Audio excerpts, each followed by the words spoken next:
I think we all came together because we felt that as architects, we have something to say about what could happen here. And what is needed is a new idea about memorial. In other words, and we have provided 7 memorial sites because we're not building an obelisk or anything. We're building a public place. This gigantic memorial plaza with these great shadows of the fallen towers, the moment they fell, marked in groves of trees and the reflecting ponds of the 2 footprints. And we're proposing to depress West Street in the block essentially between Liberty Street and Vesey Street so that the plaza extends across.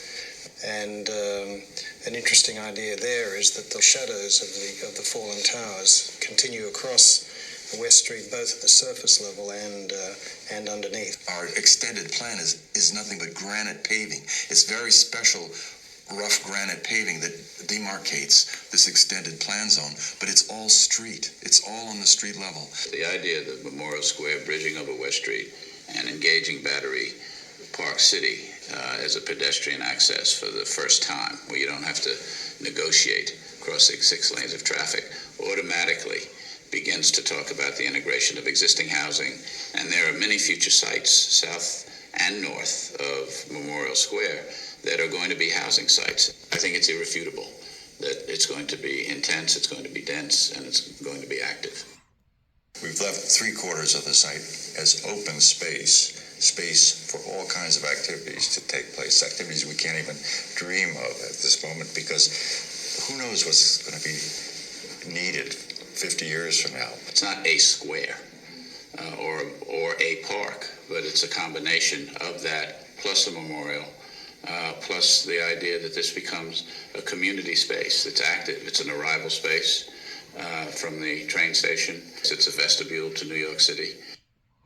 You can walk through our site at grade. You can see through it down Fulton Street. And by the way, that can be built in the first phase. We could realize that by September 11, 2004. We've been careful to think about what the site would look like over what will be an extended phasing period, so that the site becomes activated from the beginning, particularly at the ground plane. We proposed in our building a new typology. That is, it wasn't just tall buildings or several tall buildings. We were talking about an integrated horizontal and vertical structure that were hybrid buildings. And the whole concept of the hybrid, that it wasn't just an office building, just residences, just hotel. We're looking for a name because it's a new building type. It's never been done before. This connection in section and vertical. You know, the tower doesn't predominate. The section is as important as the plan. Right from the very beginning, we wanted very thin sections. And this is a very big bonus when it comes down to the plaza level, because you have very small footprints that can be very easily manipulated in terms of all the infrastructure that has to fit underneath. But another thing is it gives these buildings incredible flexibility. You can use them for hotels. You don't have such a deep floor plate that you can't get light and air deep into the section. But as you go up, suddenly you have these gigantic floors as well. We envision to be building the most green tall buildings that have ever been built in New York. Hundreds of thousands of people who come here, are coming here to experience a place, and it's the making of that place which is primary in our thinking.